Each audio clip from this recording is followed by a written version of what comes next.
Chapter 8. Strongly illustrative of the position that the course of true love is not a railway. The quiet seclusion of Dingley Dell, the presence of so many of the gentler sex, and the solicitude and anxiety they evinced in his behalf, were all favorable to the growth and development of those softer feelings, which nature had implanted deep in the bosom of Mr. Tracy Tupman, and which now appeared destined to center in one lovely object. The young ladies were pretty, their manners winning, their dispositions unexceptionable. But there was a dignity in the air, a touch-me-not-ishness in the walk, a majesty in the eye of the spinster aunt, to which, at their time of life, they could lay no claim, which distinguished her from any female on whom Mr. Tupman had ever gazed. That there was something kindred in their nature, something congenial in their souls, something mysteriously sympathetic in their bosoms, was evident. Her name was the first that rose to Mr. Tupman's lips as he lay wounded on the grass, and her hysteric laughter was the first sound that fell upon his ear when he was supported to the house. But had her agitation arisen from an amiable and feminine sensibility, which would have been equally irrepressible in any case, or had it been called forth by a more ardent and passionate feeling, which he, of all men living, could alone awaken? These were the doubts which racked his brain as he lay extended on the sofa. These were the doubts which he determined should be at once and forever resolved. It was evening. Isabella and Emily had strolled out with Mr. Trundle. The deaf old lady had fallen asleep in her chair. The snoring of the fat boy penetrated in a low and monotonous sound from the distant kitchen. The buxom servants were lounging at the side door, enjoying the pleasantness of the hour and the delights of a flirtation on first principles with certain unwieldy animals attached to the farm, and there sat the interesting pair, uncared for by all, caring for none, and dreaming only of themselves. There they sat, in short, like a pair of carefully folded kid gloves bound up in each other. "I have forgotten my flowers," said the spinster aunt. "Water them now," said Mr. Tupman, in accents of persuasion. "You will take cold in the evening air," urged the spinster aunt affectionately. "No, no," said Mr. Tupman, rising. "It will do me good. Let me accompany you." The lady paused to adjust the sling in which the left arm of the youth was placed, and taking his right arm led him to the garden. There was a bower at the farther end, with honeysuckle, jessamine, and creeping plants, one of those sweet retreats which humane men erect for the accommodation of spiders. The spinster aunt took up a large watering pot which lay in one corner, and was about to leave the arbor. Mr. Tupman detained her and drew her to a seat beside him. "Miss Wardle," said he. The spinster aunt trembled, till some pebbles which had accidentally found their way into the large watering pot shook like an infant's rattle. "Miss Wardle," said Mr. Tupman, "you are an angel." "Mr. Tupman," exclaimed Rachel, blushing as red as the watering pot itself. "Nay," said the eloquent Pickwickian, "I know it but too well." "All women are angels, they say," murmured the lady playfully. "Then what can you be, or to what without presumption can I compare you?" replied Mr. Tupman. "Where was the woman ever seen who resembled you? Where else could I hope to find so rare a combination of excellence and beauty? Where else could I seek to owe?" Here Mr. Tupman paused and pressed the hand which clasped the handle of the happy watering pot. The lady turned aside her head. "Men are such deceivers," she softly whispered. They are," ejaculated Mr. Tupman, "but not all men. Their lives at least one being who can never change, one being who would be content to devote his whole existence to your happiness, who lives, but in your eyes, who breathes, but in your smiles, who bears the heavy burden of life itself only for you." "Could such an individual be found?" said the lady. "But he can be found," said the ardent Mr. Tupman, interposing. "He is found. He is here, Miss Wardle." And ere the lady was aware of his intention, Mr. Tupman had sunk upon his knees at her feet. "Mr. Tupman, rise," said Rachel. "Never," was the valorous reply. "Oh, Rachel," he seized her passive hand, and the watering pot fell to the ground as he pressed it to his lips. "Oh, Rachel. Say you love me." "Mr. Tupman," said the spinster aunt with averted head, "I can hardly speak the words, but you are not wholly indifferent to me." Mr. Tupman no sooner heard this avowal than he proceeded to do what his enthusiastic emotions prompted, and what, for aught we know, for we are but little acquainted with such matters, People so circumstanced always do.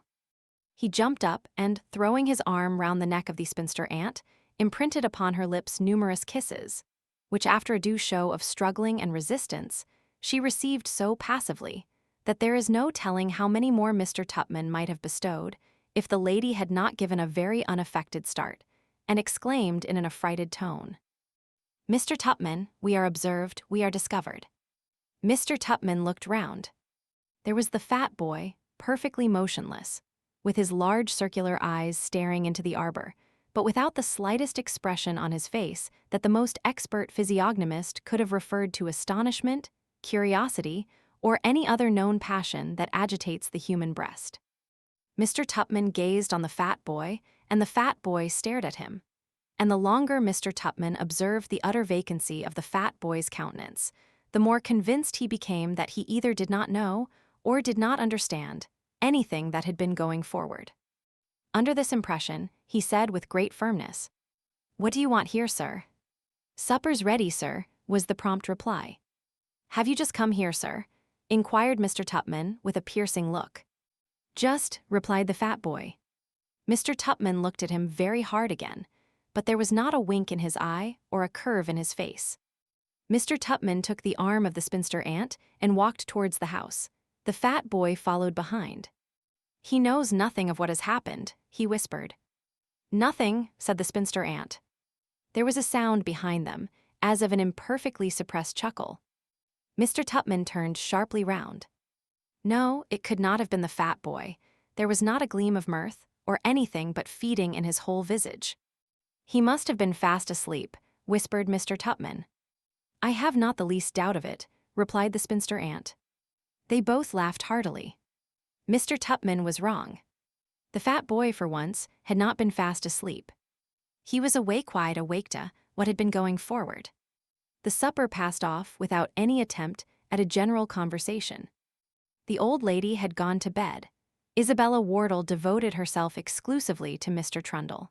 The spinster's attentions were reserved for Mr. Tupman, and Emily's thoughts appeared to be engrossed by some distant object. Possibly they were with the absent Snodgrass. 1 o'clock had struck, and the gentleman had not arrived. Consternation sat on every face. Could they have been waylaid and robbed? Should they send men and lanterns in every direction by which they could be supposed likely to have traveled home? Or should they hark? There they were. What could have made them so late? A strange voice, too. To whom could it belong? They rushed into the kitchen, whither the truants had repaired, and at once obtained rather more than a glimmering of the real state of the case. Mr. Pickwick, with his hands in his pockets and his hat cocked completely over his left eye, was leaning against the dresser, shaking his head from side to side, and producing a constant succession of the blandest and most benevolent smiles, without being moved thereunto by any discernible cause or pretense whatsoever. Old Mr. Wardle, with a highly inflamed countenance, was grasping the hand of a strange gentleman, muttering protestations of eternal friendship. Mr. Winkle, supporting himself by the 8-day clock, was feebly invoking destruction upon the head of any member of the family who should suggest the propriety of his retiring for the night. And Mr. Snodgrass had sunk into a chair, with an expression of the most abject and hopeless misery that the human mind can imagine, portrayed in every lineament of his expressive face. "Is anything the matter?" inquired the three ladies. "Nothing the matter," replied Mr. Pickwick. "We were all right. Say, Wardle, we're all right, ain't we?" "I should think so," replied the jolly host, "my dears. Here's my friend Mr. Jingle, Mr. Pickwick's friend, Mr. Jingle, come pon little visit." "Is anything the matter with Mr. Snodgrass, sir?" inquired Emily with great anxiety. "Nothing the matter, ma'am," replied the stranger. "Cricket dinner glorious party capital, songs old, port claret good very good wine, ma'am wine." "It wasn't the wine," murmured Mr. Snodgrass in a broken voice.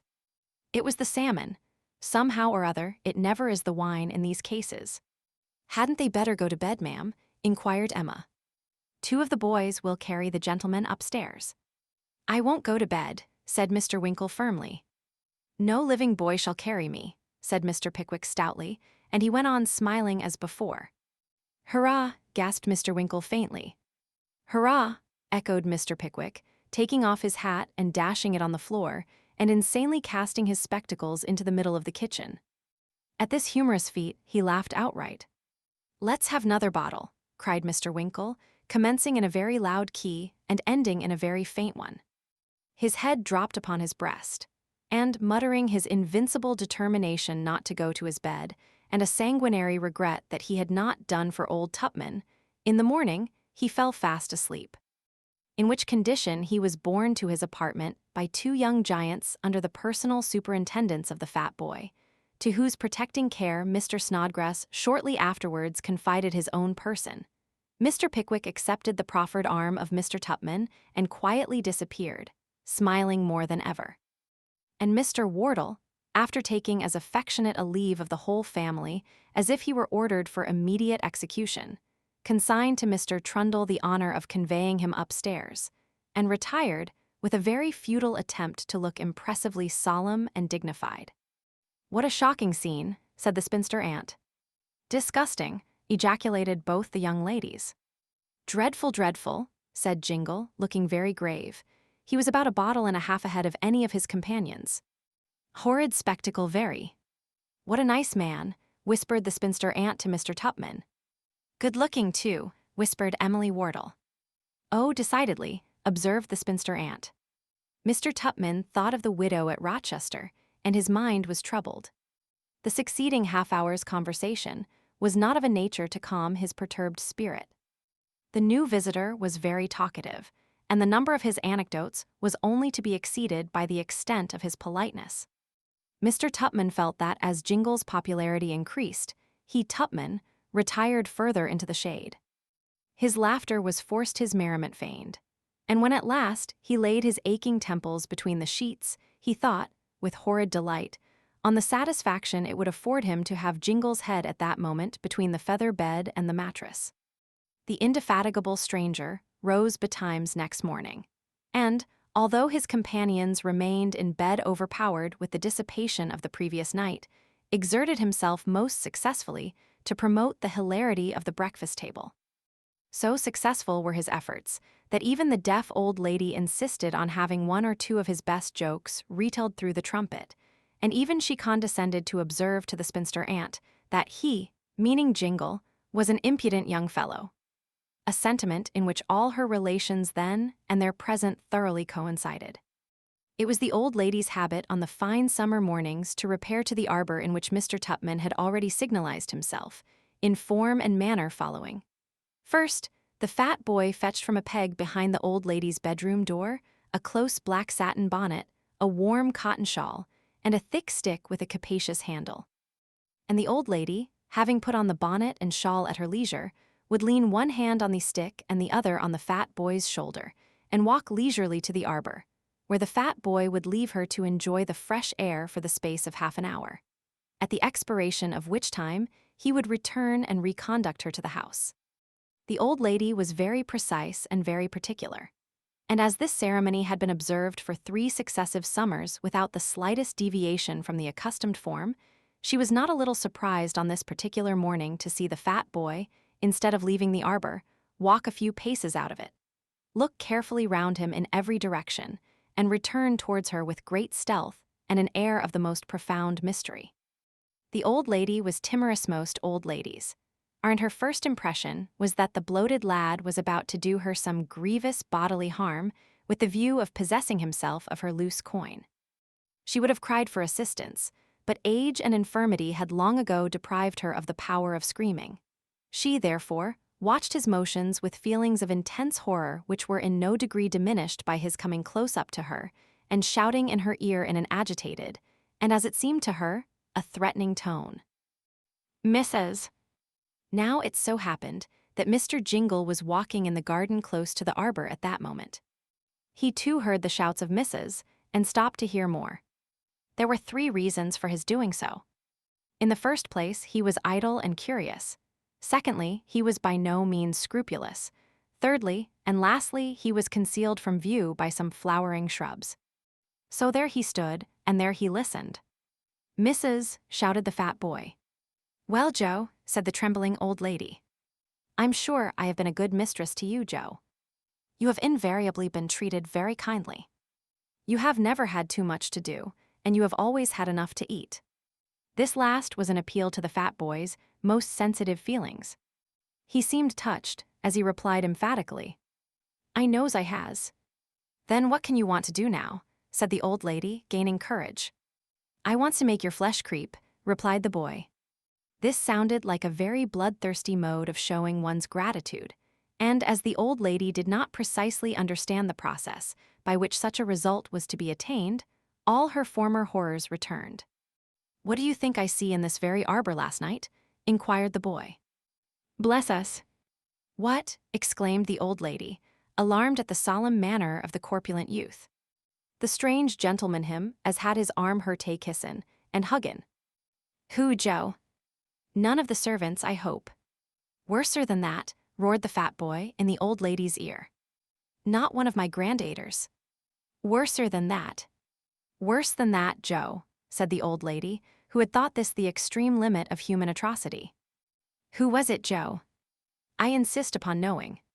The fat boy looked cautiously round, and having concluded his survey, shouted in the old lady's ear, "Miss Rachel." "What?" said the old lady in a shrill tone. "Speak louder." "Miss Rachel," roared the fat boy. "My dater." The train of nods, which the fat boy gave by way of assent, communicated a blancmange-like motion to his fat cheeks. "And she suffered him," exclaimed the old lady. A grin stole over the fat boy's features as he said, "I see her a kissin' of him again." If Mr. Jingle, from his place of concealment, could have beheld the expression which the old lady's face assumed at this communication, the probability is that a sudden burst of laughter would have betrayed his close vicinity to the summer house. He listened attentively. Fragments of angry sentences such as, "Without my permission, at her time of life, miserable old 'ooman like me might have waited till I was dead," and so forth, reached his ears, and then he heard the heels of the fat boy's boots crunching the gravel as he retired and left the old lady alone. It was a remarkable coincidence, perhaps, but it was nevertheless a fact, that Mr. Jingle, within 5 minutes of his arrival at Manor Farm on the preceding night, had inwardly resolved to lay siege to the heart of the spinster aunt without delay.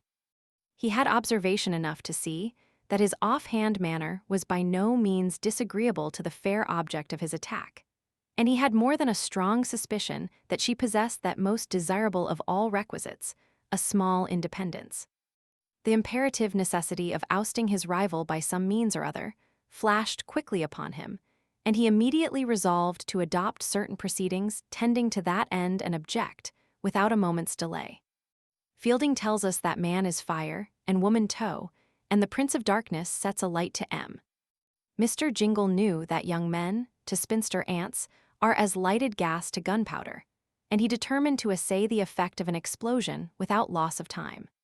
Full of reflections upon this important decision, he crept from his place of concealment and, under cover of the shrubs before mentioned, approached the house. Fortune seemed determined to favor his design.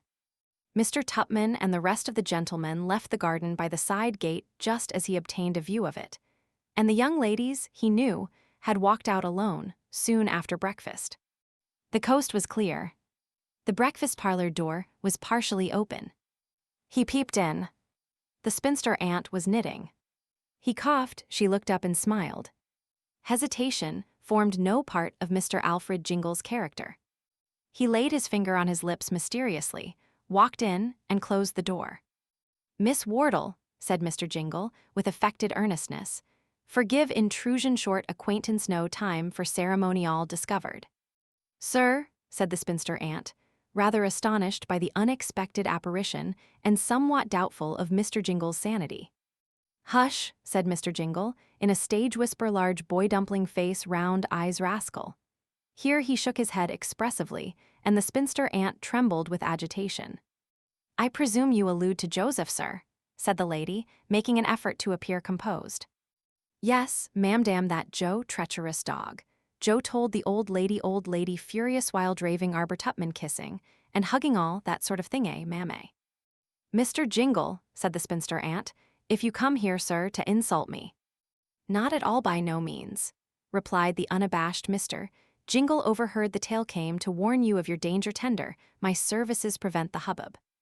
Never mind think it, an insult leave the room and he turned, as if to carry the threat into execution.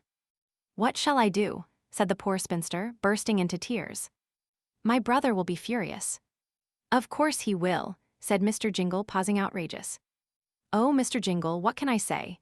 Exclaimed the spinster aunt, in another flood of despair. Say he dreamt it, replied Mr. Jingle coolly. A ray of comfort darted across the mind of the spinster aunt at this suggestion. Mr. Jingle perceived it and followed up his advantage. Pooh, pooh, nothing more easy blackguard boy lovely woman fat, boy horsewhipped you believed end of the matter all comfortable.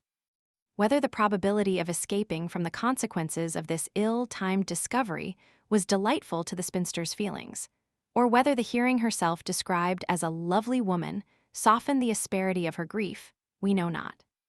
She blushed slightly and cast a grateful look on Mr. Jingle. That insinuating gentleman sighed deeply, fixed his eyes on the spinster aunt's face for a couple of minutes, started melodramatically, and suddenly withdrew them. You seem unhappy, Mr. Jingle, said the lady in a plaintive voice. May I show my gratitude for your kind interference by inquiring into the cause, with a view, if possible, to its removal? Ha! Exclaimed Mr. Jingle, with another starch removal. Remove my unhappiness, and your love bestowed upon a man who is insensible to the blessing, who, even now, contemplates a design upon the affections of the niece of the creature, who but know. He is my friend. I will not expose his vices. Miss Wardle, farewell. At the conclusion of this address, the most consecutive he was ever known to utter, Mr. Jingle applied to his eyes the remnant of a handkerchief before noticed, and turned towards the door. Stay, Mr. Jingle, said the spinster aunt emphatically. You have made an allusion to Mr. Tupman, explain it. Never, exclaimed Jingle, with a professional, i.e. theatrical air. Never, and, by way of showing that he had no desire to be questioned further, he drew a chair close to that of the spinster aunt and sat down. Mr. Jingle, said the aunt, I entreat, I implore you, if there is any dreadful mystery connected with Mr. Tupman, reveal it. Can I, said Mr. Jingle, fixing his eyes on the aunt's face, can I see a lovely creature sacrificed at the shrine heartless avarice? He appeared to be struggling with various conflicting emotions for a few seconds, and then said in a low voice, Tupman only wants your money.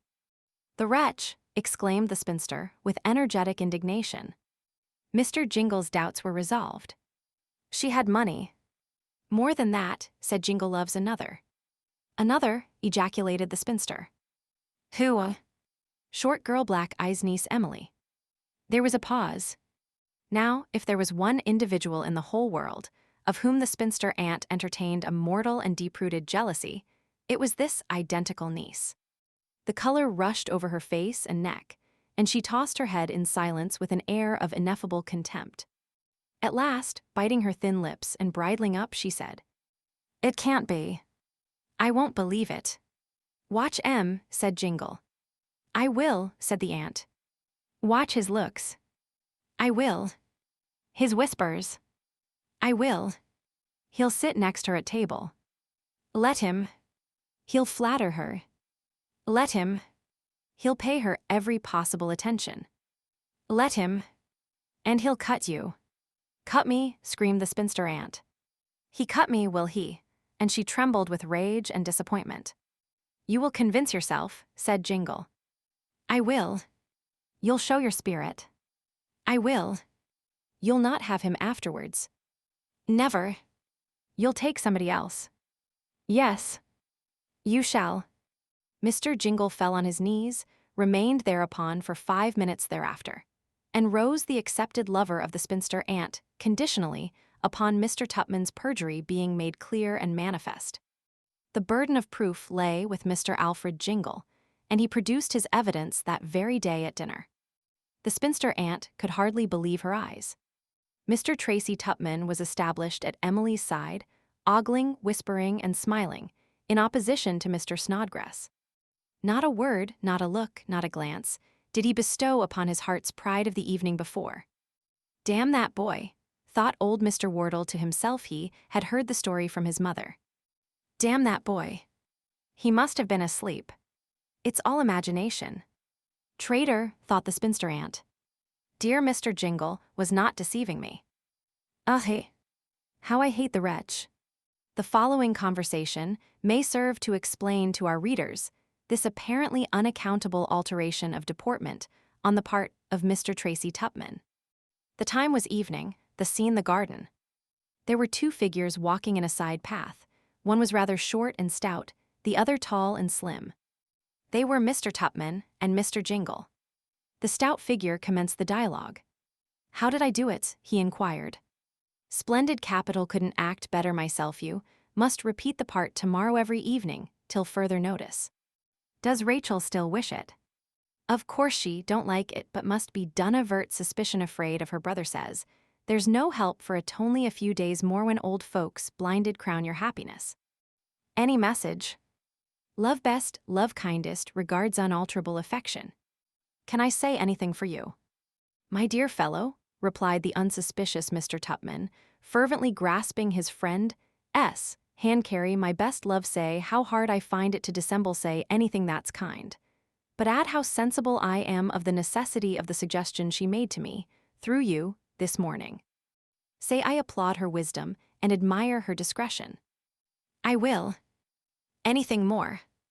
Nothing, only add how ardently I long for the time when I may call her mine, and all dissimulation may be unnecessary. Certainly, certainly. Anything more? Oh, my friend, said poor Mr. Tupman, again grasping the hand of his companion, receive my warmest thanks for your disinterested kindness, and forgive me if I have ever, even in thought, done you the injustice of supposing that you could stand in my way. My dear friend, can I ever repay you? Don't talk of it, replied Mr. Jingle. He stopped short, as if suddenly recollecting something, and said, by the by, can't spare £10. Can you, very particular purpose, pay you in 3 days? I dare say I can, replied Mr. Tupman, in the fullness of his heart. 3 days, you say? Only 3 days all over, then no more difficulties. Mr. Tupman counted the money into his companion's hand, and he dropped it piece by piece into his pocket as they walked towards the house. Be careful, said Mr. Jingle. Not a look.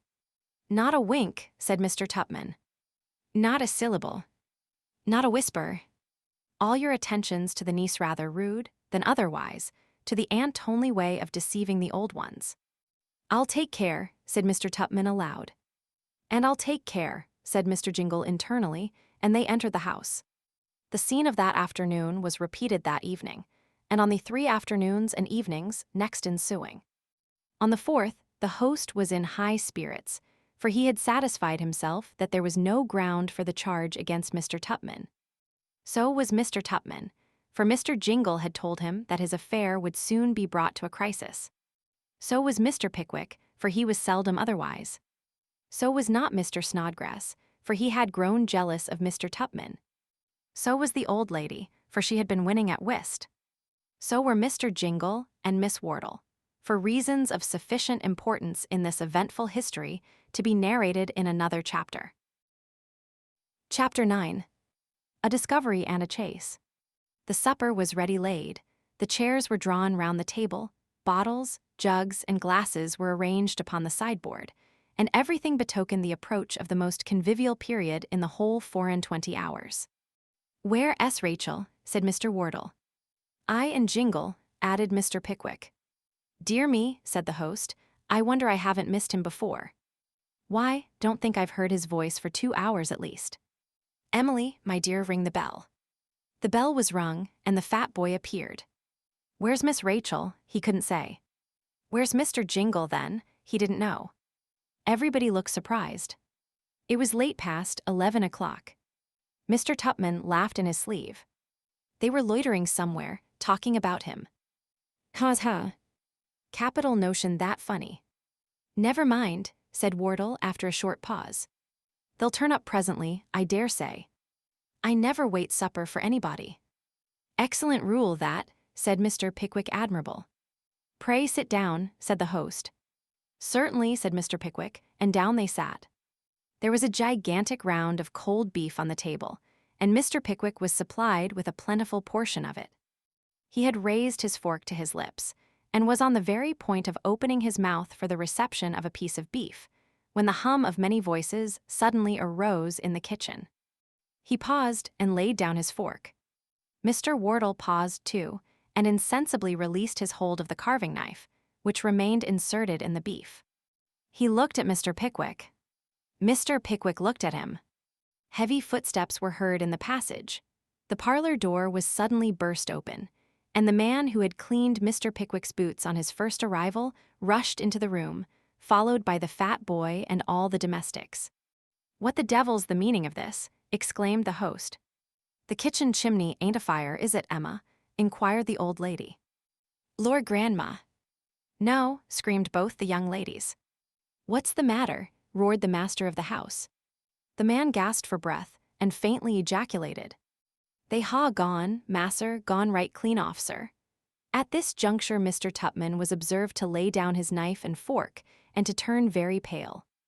"Who's gone?" said Mr. Wardle fiercely. "Musser Jingle and Miss Rachel, in a poche, from Blue Lion, Muggleton. I was there, but I couldn't stop em, so I run off to tell E.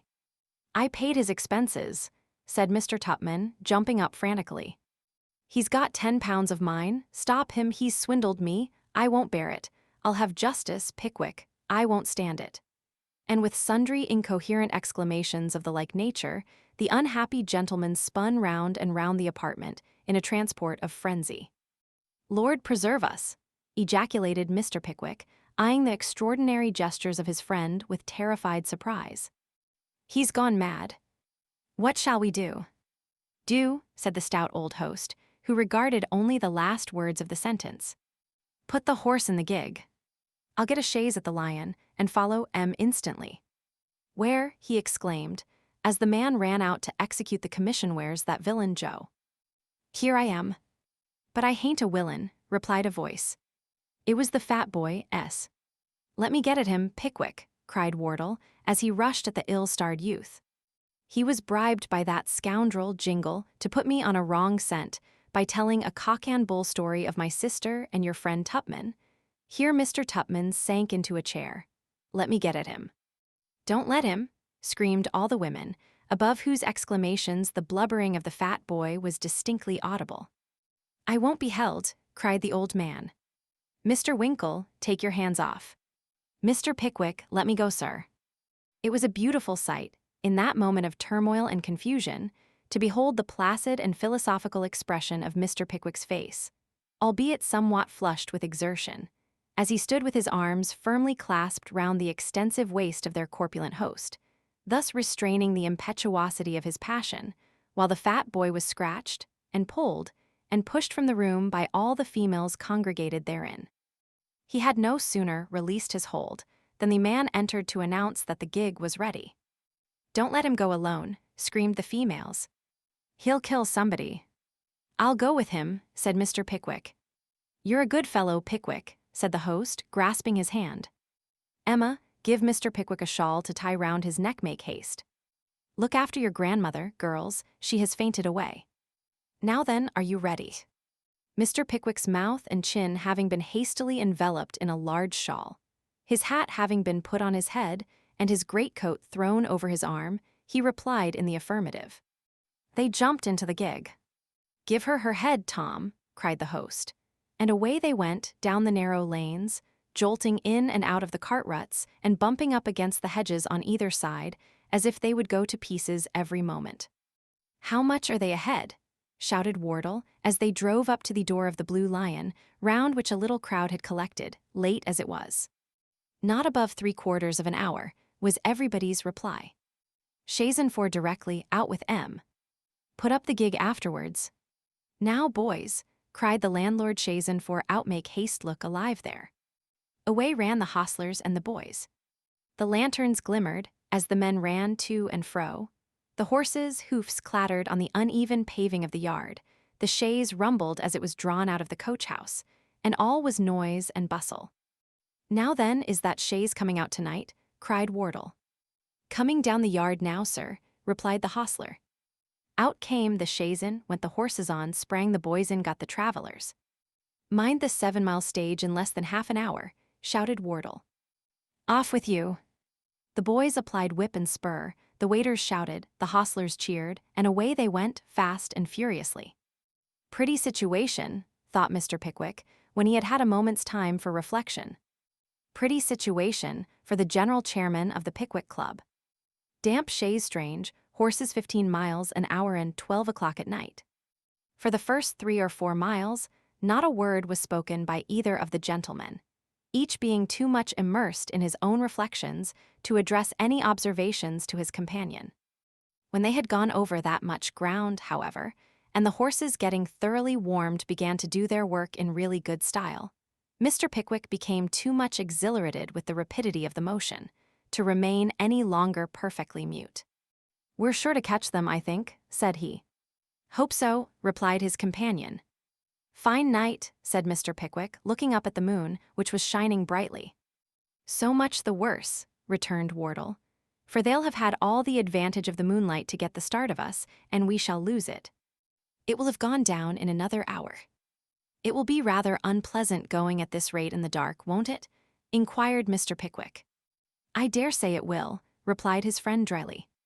Mr. Pickwick's temporary excitement began to sober down a little, as he reflected upon the inconveniences and dangers of the expedition in which he had so thoughtlessly embarked. He was roused by a loud shouting of the postboy on the leader. "Yo-yo-yo-yo-yo," went the first boy. "Yo-yo-yo-yo," went the second. "Yo-yo-yo-yo," chimed in old Wardle himself, most lustily, with his head and half his body out of the coach window. "Yo-yo-yo-yo," shouted Mr. Pickwick, taking up the burden of the cry, though he had not the slightest notion of its meaning or object. And amidst the yo-yoing of the whole four, the chaise stopped. "What's the matter?" inquired Mr. Pickwick. "There's a gate here," replied old Wardle. "We shall hear something of the fugitives." After a lapse of 5 minutes, consumed in incessant knocking and shouting, an old man in his shirt and trousers emerged from the turnpike house and opened the gate. "How long is it since a postchaise went through here?" inquired Mr. Wardle. "How long? Why, I don't rightly know. It warn't a long time ago, nor it warn't a short time ago, just between the two, perhaps." "Has any chaise been by at all?" "Oh yes, there's been a chay by." "How long ago, my friend?" interposed Mr. Pickwick. "An hour." "I dare say it might be," replied the man. "Or 2 hours?" inquired the postboy on the wheeler. "Well, I shouldn't wonder if it was," returned the old man doubtfully. "Drive on, boys," cried the testy old gentleman. "Don't waste any more time with that old idiot." "Idiot?" exclaimed the old man with a grin, as he stood in the middle of the road with the gate half closed, watching the chaise which rapidly diminished in the increasing distance. "No, not much that either. You've lost 10 minutes here, and gone away as wise as you came, arter all. If every man on the line as has a guinea give him, earns it half as well, you won't catch t'other chay this side Mitchelma's, old shorthand fat." And with another prolonged grin, the old man closed the gate, re-entered his house, and bolted the door after him. Meanwhile the chaise proceeded, without any slackening of pace, towards the conclusion of the stage. The moon, as Wardle had foretold, was rapidly on the wane. Large tiers of dark, heavy clouds, which had been gradually overspreading the sky for some time past, now formed one black mass overhead, and large drops of rain, which pattered every now and then against the windows of the chaise, seemed to warn the travelers of the rapid approach of a stormy night. The wind, too, which was directly against them, swept in furious gusts down the narrow road and howled dismally through the trees which skirted the pathway. Mr. Pickwick drew his coat closer about him, coiled himself more snugly up into the corner of the chaise, and fell into a sound sleep, from which he was only awakened by the stopping of the vehicle, the sound of the hostler's bell, and a loud cry of horses on directly. But here another delay occurred. The boys were sleeping with such mysterious soundness that it took 5 minutes apiece to wake them. The hostler had somehow or other mislaid the key of the stable, and even when that was found, 2 sleepy helpers put the wrong harness on the wrong horses, and the whole process of harnessing had to be gone through afresh. Had Mr. Pickwick been alone, these multiplied obstacles would have completely put an end to the pursuit at once, but old Wardle was not to be so easily daunted, and he laid about him with such hearty goodwill, cuffing this man and pushing that, strapping a buckle here and taking in a link there, that the chaise was ready in a much shorter time than could reasonably have been expected under so many difficulties. They resumed their journey, and certainly the prospect before them was by no means encouraging. The stage was 15 miles long, the night was dark, the wind high, and the rain pouring in torrents. It was impossible to make any great way against such obstacles united. It was hard upon 1 o'clock already, and nearly 2 hours were consumed in getting to the end of the stage. Here, however, an object presented itself, which rekindled their hopes and reanimated their drooping spirits. "When did this chaise come in?" cried old Wardle, leaping out of his own vehicle and pointing to one covered with wet mud, which was standing in the yard. "Not a quarter of an hour ago, sir," replied the hostler, to whom the question was addressed. "Lady and gentleman?" inquired Wardle, almost breathless with impatience. "Yes, sir." "Tall gentleman, dress coat long, legs thin, body?" "Yes, sir." "Elderly lady, thin face, rather skinny, eh?" "Yes, sir." "By heavens, it's the couple Pickwick," exclaimed the old gentleman. "Would have been here before," said the hostler, "but they broke a trace." "Tease them," said Wardle, "it is by Jove. Chaise and four instantly. We shall catch them, yet before they reach the next stage. A guinea apiece, boys, be alive their bustle about there's good fellows."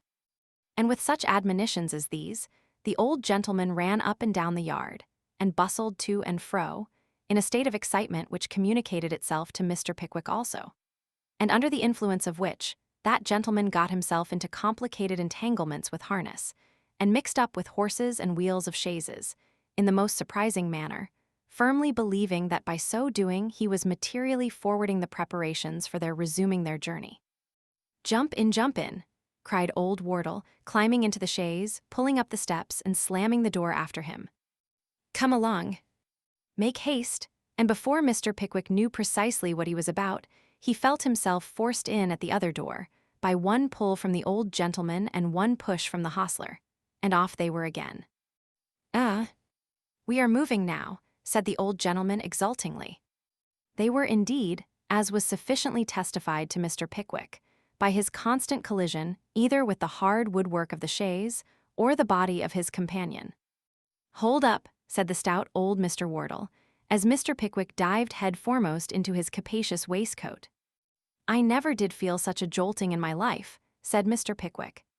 "Never mind," replied his companion, "it will soon be over." "Steady, steady." Mr. Pickwick planted himself into his own corner, as firmly as he could, and unwhirled the chaise faster than ever. They had traveled in this way about 3 miles, when Mr. Wardle, who had been looking out of the window for 2 or 3 minutes, suddenly drew in his face, covered with splashes, and exclaimed in breathless eagerness, "Here they are." Mr. Pickwick thrust his head out of his window. Yes, there was a chaise and four, a short distance before them, dashing along at full gallop. Go on," almost shrieked the old gentleman. 2 guineas apiece, boys, don't let 'em gain on us, keep it up. The horses in the first chaise started on at their utmost speed, and those in Mr. Wardle's galloped furiously behind them. "I see his head," exclaimed the choleric old man. "Damn, I see his head." "So do I," said Mr. Pickwick. "That's he." Mr. Pickwick was not mistaken. The countenance of Mr. Jingle, completely coated with mud thrown up by the wheels, was plainly discernible at the window of his chaise, and the motion of his arm, which was waving violently towards the postilions, denoted that he was encouraging them to increased exertion. The interest was intense. Fields, trees, and hedges seemed to rush past them with the velocity of a whirlwind, so rapid was the pace at which they tore along. They were close by the side of the first chaise.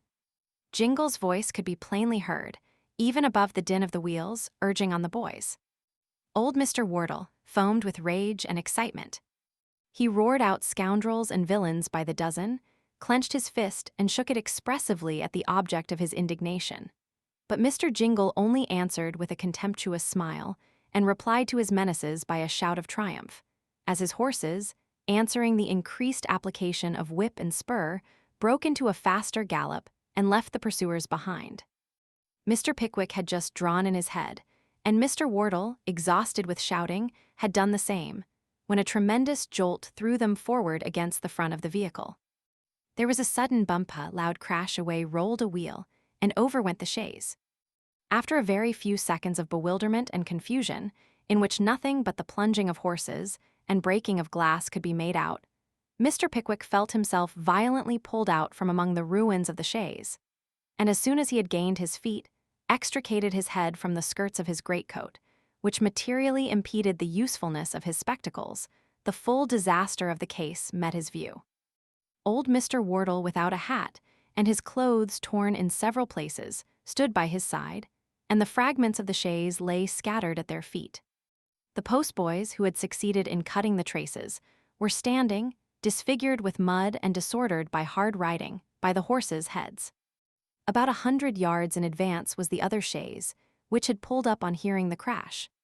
The postilions, each with a broad grin convulsing his countenance, were viewing the adverse party from their saddles, and Mr. Jingle was contemplating the wreck from the coach window with evident satisfaction.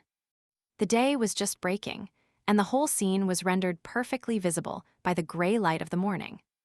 "Hollo!" shouted the shameless Jingle. "Anybody damaged? Elderly gentlemen know light weight's dangerous work very."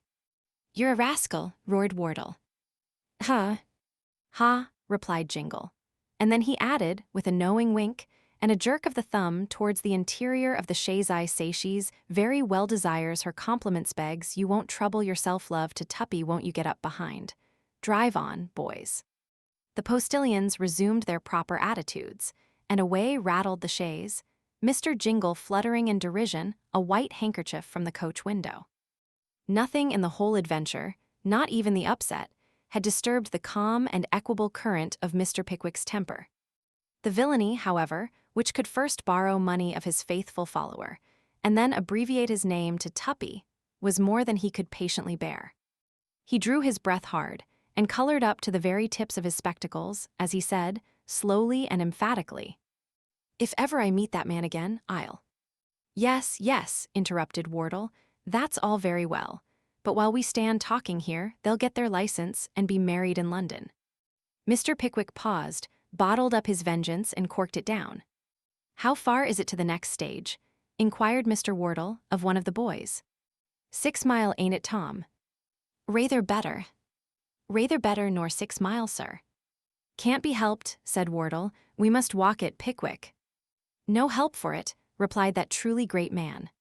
So sending forward one of the boys on horseback, to procure a fresh chaise and horses, and leaving the other behind to take care of the broken one, Mr. Pickwick and Mr. Wardle set manfully forward on the walk, first tying their shawls round their necks, and slouching down their hats to escape as much as possible from the deluge of rain, which after a slight cessation had again begun to pour heavily down. Chapter 10. Clearing up all doubts, if any existed, of the disinterestedness of Mr. A. Jingle's character. There are in London several old inns, once the headquarters of celebrated coaches in the days when coaches performed their journeys in a graver and more solemn manner than they do in these times, but which have now degenerated into little more than the abiding and booking places of country wagons.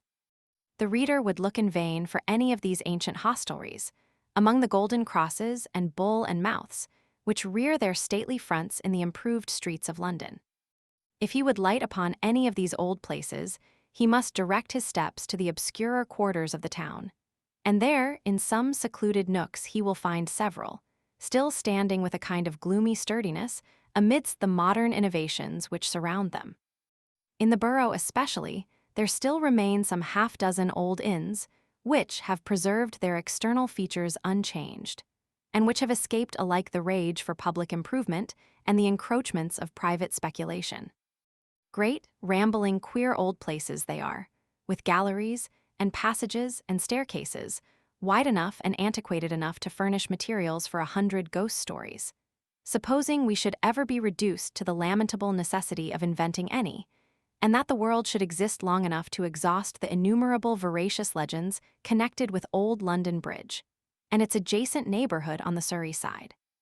It was in the yard of one of these inns of no less celebrated a one than the White Hart that a man was busily employed in brushing the dirt off a pair of boots. Early on the morning, succeeding the events narrated in the last chapter. He was habited in a coarse, striped waistcoat with black calico sleeves and blue glass buttons, drab breeches and leggings. A bright red handkerchief was wound in a very loose and unstudied style round his neck, and an old white hat was carelessly thrown on one side of his head. There were 2 rows of boots before him, one cleaned and the other dirty, and at every addition he made to the clean row, he paused from his work and contemplated its results with evident satisfaction. The yard presented none of that bustle and activity which are the usual characteristics of a large coach inn. 3 or 4 lumbering wagons, each with a pile of goods beneath its ample canopy, about the height of the second-floor window of an ordinary house, were stowed away beneath a lofty roof which extended over one end of the yard. And another, which was probably to commence its journey that morning, was drawn out into the open space. A double tier of bedroom galleries, with old clumsy balustrades, ran round 2 sides of the straggling area, and a double row of bells to correspond, sheltered from the weather by a little sloping roof, hung over the door leading to the bar and coffee room. 2 or 3 gigs and chaise carts were wheeled up under different little sheds and penthouses, and the occasional heavy tread of a cart horse, or rattling of a chain at the farther end of the yard, announced to anybody who cared about the matter that the stable lay in that direction. When we add that a few boys in smock frocks were lying asleep on heavy packages, wool packs, and other articles that were scattered about on heaps of straw, we have described as fully as need be the general appearance of the yard of the White Hart Inn, High Street, Borough, on the particular morning in question. A loud ringing of one of the bells was followed by the appearance of a smart chambermaid in the upper sleeping gallery, who, after tapping at one of the doors, and receiving a request from within, called over the balustrades. "Sam." "Hollo," replied the man with the white hat.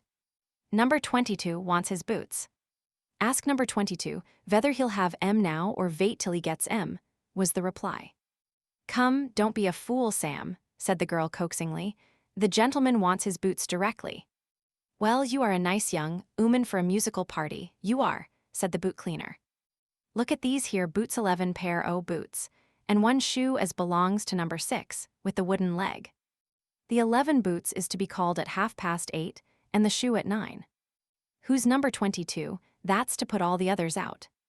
No, reglar rotation as Jack Ketch said, ven he tied the men up. Sorry to keep you a-waitin', sir, but I'll attend to you directly." Saying which, the man in the white hat set to work upon a top boot with increased assiduity. There was another loud ring, and the bustling old landlady of the White Hart made her appearance in the opposite gallery. "Sam," cried the landlady, "where est that lazy idlewise, Samo? There you are, why don't you answer?" "Vouldn't be genteel to answer till you done talking," replied Sam gruffly. "Here, clean these shoes for number 17 directly, and take 'em to private sitting room, number 5, first floor." The landlady flung a pair of ladies' shoes into the yard, and bustled away. "Number 5, said Sam, as he picked up the shoes, and taking a piece of chalk from his pocket, made a memorandum of their destination on the soles ladies' shoes and private sittin' room. "I suppose she didn't come in the vagin." "She came in early this morning," cried the girl, who was still leaning over the railing of the gallery, "with a gentleman in a hackney coach, and it's him as wants his boots, and you'd better do 'em, that's all about it." "Why didn't you say so before?" said Sam, with great indignation, singling out the boots in question from the heap before him. For all I knowed, he was 1 the regular 3 pennies. "Private room. And a lady, too. If he's anything of a gentleman, he's worth a shillin' a day, let alone the errands." Stimulated by this inspiring reflection, Mr. Samuel brushed away with such hearty good will that in a few minutes the boots and shoes, with a polish which would have struck envy to the soul of the amiable Mr. Warren, for they used Day and Martin at the White Hart, had arrived at the door of number 5. "Come in," said a man's voice, in reply to Sam's rap at the door. Sam made his best bow, and stepped into the presence of a lady and gentleman seated at breakfast. Having officiously deposited the gentleman's boots right and left at his feet, and the lady's shoes right and left at hers, he backed towards the door. "Boots," said the gentleman. "Sir," said Sam, closing the door and keeping his hand on the knob of the lock. Do you know what's a name, doctors? Commons. Yes, sir. Where is it? Paul's Churchyard, sir.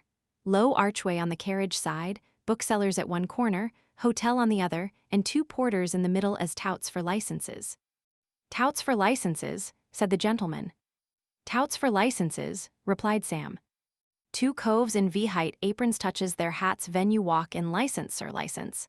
Queer sort them, and their masters, too, sir, Old Bailey proctors and no mistake. What do they do? Inquired the gentleman. Do?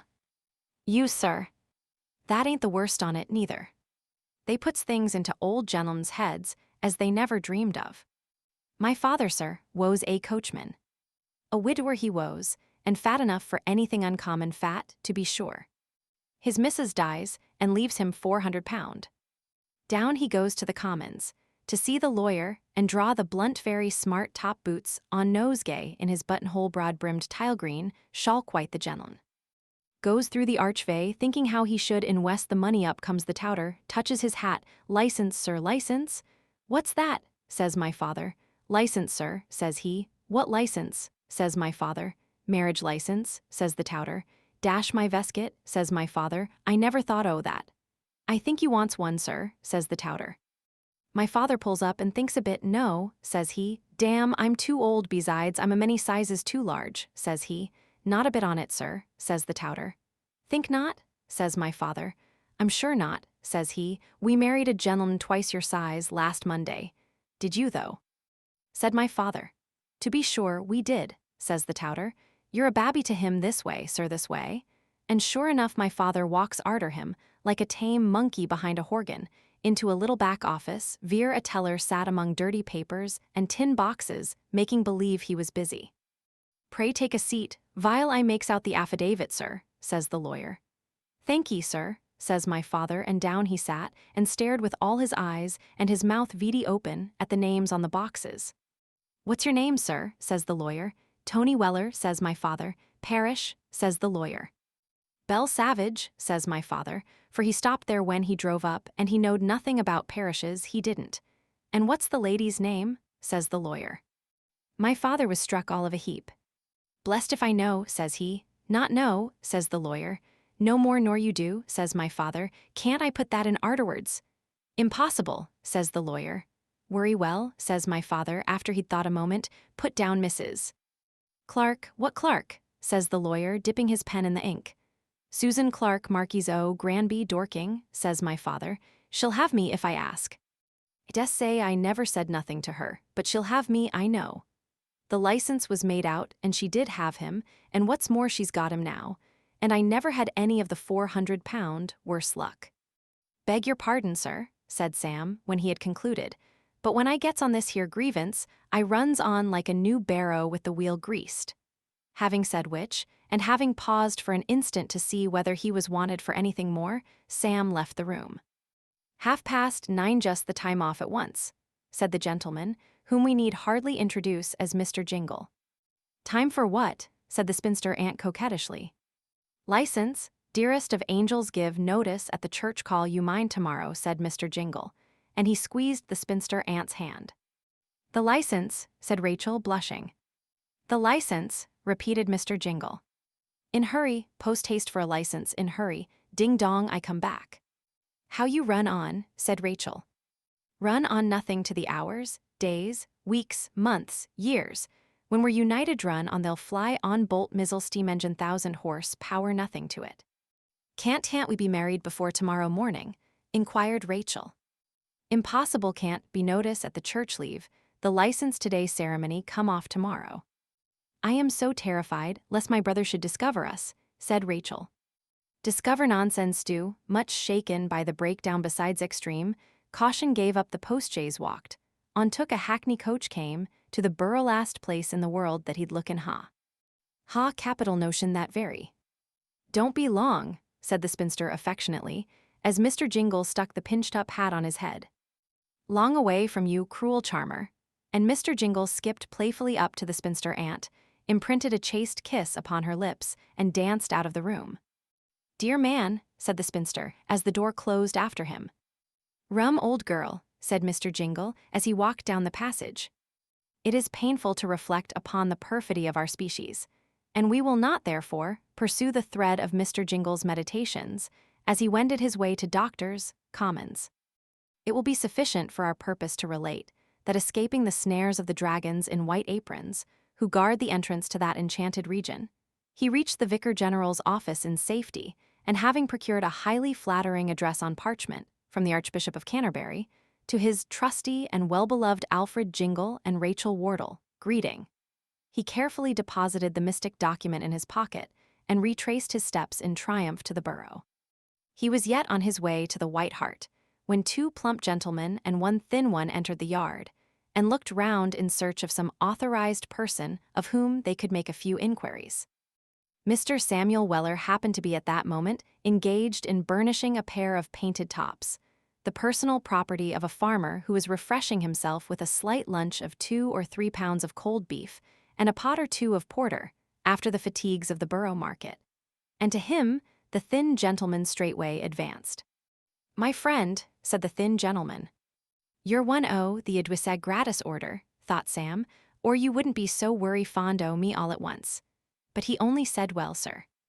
"My friend," said the thin gentleman, with a conciliatory hem, "have you got many people stopping here now?" "Pretty busy." "Eh?" Sam stole a look at the inquirer. He was a little high-dried man, with a dark, squeezed-up face, and small, restless, black eyes that kept winking and twinkling on each side of his little inquisitive nose, as if they were playing a perpetual game of peep-bo with that feature. He was dressed all in black, with boots as shiny as his eyes, a low white neckcloth, and a clean shirt with a frill to it. A gold watch chain and seals depended from his fob. He carried his black kid gloves in his hands and not on them, and as he spoke, thrust his wrists beneath his coat tails, with the air of a man who was in the habit of propounding some regular posers. "Pretty busy, eh?" said the little man. "Oh, worry well, sir," replied Sam. "We shan't be bankrupts and we shan't make our fortins. We eats our biled mutton without capers, and don't care for horseradish ven we can get beef." "Ah," said the little man, "you're a wag, ain't you?" "My eldest brother was troubled with that complaint," said Sam. "It may be catching I used to sleep with him." "This is a curious old house of yours," said the little man, looking round him. "If you'd sent word you was a-coming, we'd had it repaired," replied the imperturbable Sam. The little man seemed rather baffled by these several repulses, and a short consultation took place between him and the two plump gentlemen. At its conclusion, the little man took a pinch of snuff from an oblong silver box, and was apparently on the point of renewing the conversation, when one of the plump gentlemen, who in addition to a benevolent countenance possessed a pair of spectacles and a pair of black gaiters, interfered. "The fact of the matter is," said the benevolent gentleman, "that my friend here," pointing to the other plump gentleman, "will give you half a guinea if you'll answer one or two." "Now, my dear sir," said the little man, "pray, allow me, my dear sir, the very first principle to be observed in these cases is this. If you place the matter in the hands of a professional man, you must in no way interfere in the progress of the business. You must repose implicit confidence in him. Really, mister," he turned to the other plump gentleman and said, "I forget your friend's name." "Pickwick," said Mr. Wardle, for it was no other than that jolly personage. "Ah, Pickwick, really, Mr. Pickwick, my dear sir. Excuse me, I shall be happy to receive any private suggestions of yours, as amicus curiae. But you must see the impropriety of your interfering with my conduct in this case, with such an ADCAPTANDUM argument as the offer of half a guinea. Really, my dear sir, really." And the little man took an argumentative pinch of snuff and looked very profound. "My only wish, sir," said Mr. Pickwick, "was to bring this very unpleasant matter to as speedy a close as possible." Quite right," said the little man. "With which view," continued Mr. Pickwick, "I made use of the argument which my experience of men has taught me is the most likely to succeed in any case." Aye," said the little man, very good indeed, but you should have suggested it to me." "My dear sir, I'm quite certain you cannot be ignorant of the extent of confidence which must be placed in professional men. If any authority can be necessary on such a point, my dear sir, let me refer you to the well-known case in Barnwell and Never mind George Barnwell, interrupted Sam, who had remained a wondering listener during this short colloquy. Everybody knows what sort of a case his was, though it's always been my opinion, mind you, that the young ooman deserved scragging a precious sight more than he did. Howsoever, that's neither here nor there. You want me to accept of half a guinea. Worry well, I'm agreeable. I can't say no fairer than that, can I, sir? Mr. Pickwick smiled. Then the next question is, what the devil do you want with me, as the man said, when he see the ghost?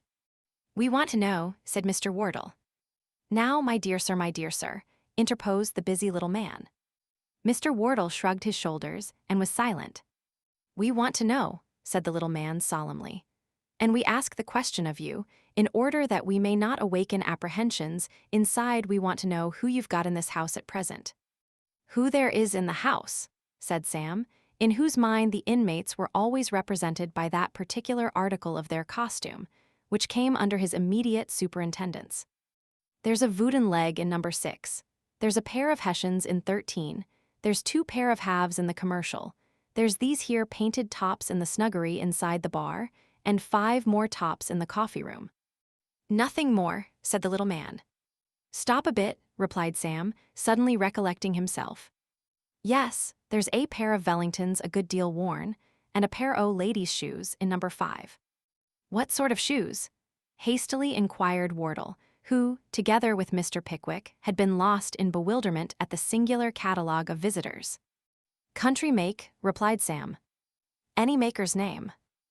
Brown. Whereof? Muggleton. It is them, exclaimed Wardle. By heavens, we've found them. Hush, said Sam. The Wellingtons has gone to Doctors' Commons. No, said the little man. Yes, for a license. We're in time, exclaimed Wardle. Show us the room, not a moment is to be lost. Pray, my dear sir, pray, said the little man. Caution, caution. He drew from his pocket a red silk purse and looked very hard at Sam as he drew out a sovereign. Sam grinned expressively. Show us into the room at once without announcing us, said the little man, and it's yours. Sam threw the painted tops into a corner and led the way through a dark passage and up a wide staircase. He paused at the end of a second passage and held out his hand. Here it is, whispered the attorney, as he deposited the money on the hand of their guide. The man stepped forward for a few paces, followed by the 2 friends and their legal adviser. He stopped at a door. Is this the room? Murmured the little gentleman. Sam nodded assent. Old Wardle opened the door, and the whole 3 walked into the room just as Mr. Jingle, who had that moment returned, had produced the license to the spinster aunt. The spinster uttered a loud shriek, and throwing herself into a chair, covered her face with her hands. Mr. Jingle crumpled up the license and thrust it into his coat pocket. The unwelcome visitors advanced into the middle of the room. You are a nice rascal, aren't you? Exclaimed Wardle, breathless with passion. My dear sir, said the little man, laying his hat on the table, pray, consider pray. Defamation of character, action for damages. Calm yourself, my dear sir, pray. How dare you drag my sister from my house, said the old man. Aye, very good, said the little gentleman, you may ask that. How dare you, sir, sir? Who the devil are you? Inquired Mr. Jingle, in so fierce a tone, that the little gentleman involuntarily fell back a step or 2. Who is he, you scoundrel? Interposed Wardle. He's my lawyer, Mr. Parker, of Gray's Inn. Parker, I'll have this fellow prosecuted, indicted, I'll ruin him. And you, continued Mr. Wardle, turning abruptly round to his sister, Rachel, at a time of life when you ought to know better. What do you mean by running away with a vagabond, disgracing your family, and making yourself miserable? Get on your bonnet and come back. Call a hackney coach there directly, and bring this lady's bill, d'ye hear? Certainly, sir, replied Sam, who had answered Wardle's violent ringing of the bell with a degree of celerity which must have appeared marvelous to anybody who didn't know that his eye had been applied to the outside of the keyhole during the whole interview. Get on your bonnet, repeated Wardle. Do nothing of the kind, said Jingle. Leave the room, sir, no business here, ladies free to act as she pleases more than 1 and 20. More than 1 and 20, ejaculated Wardle contemptuously.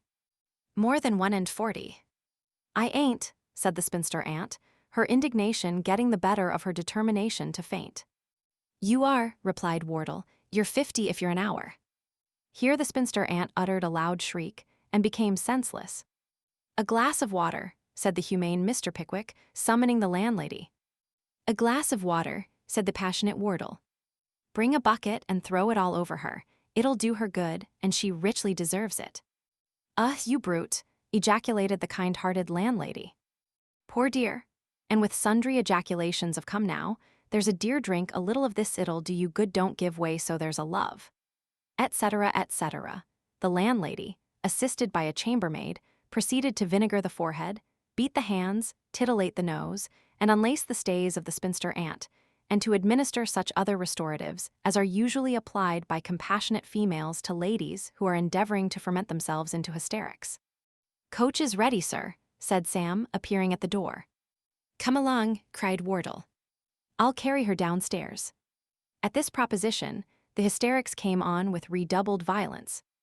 The landlady was about to enter a very violent protest against this proceeding, and had already given vent to an indignant inquiry whether Mr. Wardle considered himself a lord of the creation, when Mr. Jingle interposed. Boots, said he, get me an officer. Stay, stay, said little Mr. Perker. Consider, sir, consider. I'll not consider, replied Jingle. She's her own mistress, see, who dares to take her away unless she wishes it. I won't be taken away, murmured the spinster aunt. I don't wish it. Here there was a frightful relapse. My dear sir, said the little man, in a low tone, taking Mr. Wardle and Mr. Pickwick apart, my dear sir, we're in a very awkward situation. It's a distressing case, very. I never knew one more so. But really, my dear sir, really we have no power to control this lady's actions. I warned you before we came, my dear sir, that there was nothing to look to but a compromise. There was a short pause. What kind of compromise would you recommend? Inquired Mr. Pickwick. Why, my dear sir, our friends in an unpleasant position, very much so. We must be content to suffer some pecuniary loss. I'll suffer any, rather than submit to this disgrace and let her, fool as she is, be made miserable for life, said Wardle. I rather think it can be done, said the bustling little man. Mr. Jingle, will you step with us into the next room for a moment? Mr. Jingle assented, and the quartet walked into an empty apartment. Now, sir, said the little man, as he carefully closed the door, is there no way of accommodating this matter? Step this way, sir, for a moment into this window, sir, where we can be alone. There, sir, there, pray sit down, sir. Now, my dear sir, between you and I, we know very well, my dear sir, that you have run off with this lady for the sake of her money. Don't frown, sir, don't frown. I say, between you and I, we know it. We are both men of the world, and we know very well that our friends here are not. Mr. Jingle's face gradually relaxed, and something distantly resembling a wink quivered for an instant in his left eye. Very good, said the little man, observing the impression he had made. Now, the fact is, that beyond a few hundreds, the lady has little or nothing till the death of her mother, fine old lady, my dear sir. Old, said Mr. Jingle briefly but emphatically. Why, yes, said the attorney with a slight cough. You are right, my dear sir, she is rather old. She comes of an old family, though, my dear sir, old in every sense of the word. The founder of that family came into Kent when Julius Caesar invaded Britain, only one member of it since, who hasn't lived to 85, and he was beheaded by one of the Henrys. The old lady is not 73 now, my dear sir. The little man paused and took a pinch of snuff.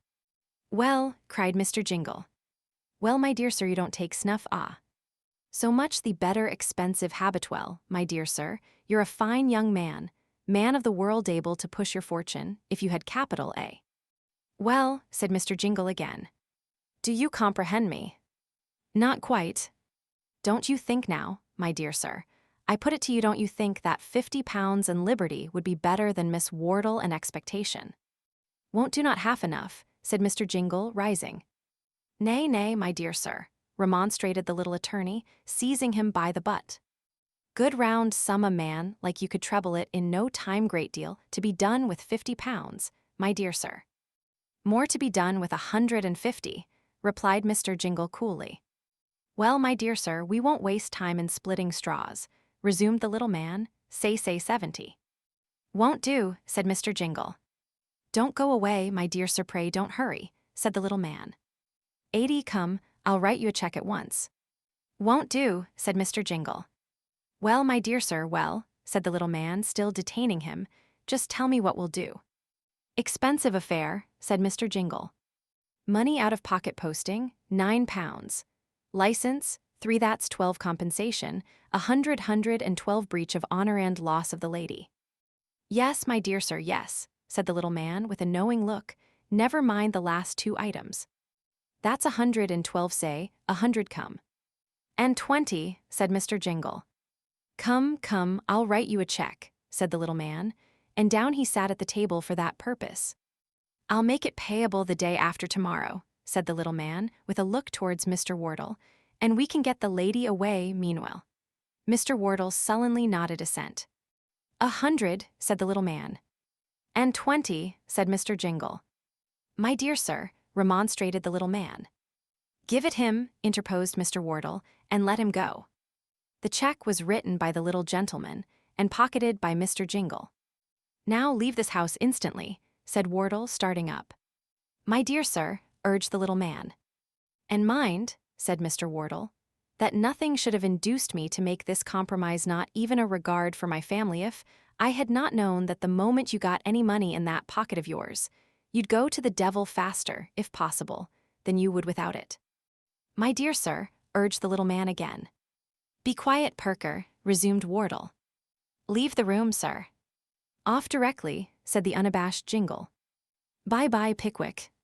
If any dispassionate spectator could have beheld the countenance of the illustrious man, whose name forms the leading feature of the title of this work, during the latter part of this conversation, he would have been almost induced to wonder that the indignant fire which flashed from his eyes did not melt the glasses of his spectacles, so majestic was his wrath. His nostrils dilated, and his fists clenched involuntarily, as he heard himself addressed by the villain. But he restrained himself again, he did not pulverize him. Here, continued the hardened traitor, tossing the license at Mr. Pickwick's feet, get the name altered, take home the lady due for Tuppy. Mr. Pickwick was a philosopher, but philosophers are only men in armor after all. The shaft had reached him, penetrated through his philosophical harness, to his very heart. In the frenzy of his rage, he hurled the inkstand madly forward and followed it up himself. But Mr. Jingle had disappeared, and he found himself caught in the arms of Sam. Hollow, said that eccentric functionary, furniture cheap where you come from, sir. Self-acting ink, that air. It's wrote your mark upon the wall, old gentleman. Hold still, sir. What's the use runnin' arter a man as has made his lucky, and got to t'other end of the burrow by this time? Mr. Pickwick's mind, like those of all truly great men, was open to conviction. He was a quick and powerful reasoner, and a moment's reflection sufficed to remind him of the impotency of his rage. It subsided as quickly as it had been roused. He panted for breath and looked benignantly round upon his friends. Shall we tell the lamentations that ensued when Miss Wardle found herself deserted by the faithless Jingle? Shall we extract Mr. Pickwick's masterly description of that heartrending scene? His notebook, blotted with the tears of sympathizing humanity, lies open before us. One word, and it is in the printer's hands. But no, we will be resolute. We will not wring the public bosom with the delineation of such suffering. Slowly and sadly did the 2 friends and the deserted lady return next day in the Muggleton heavy coach. Dimly and darkly had the somber shadows of a summer's night fallen upon all around, when they again reached Dingley Dell and stood within the entrance to Manor Farm.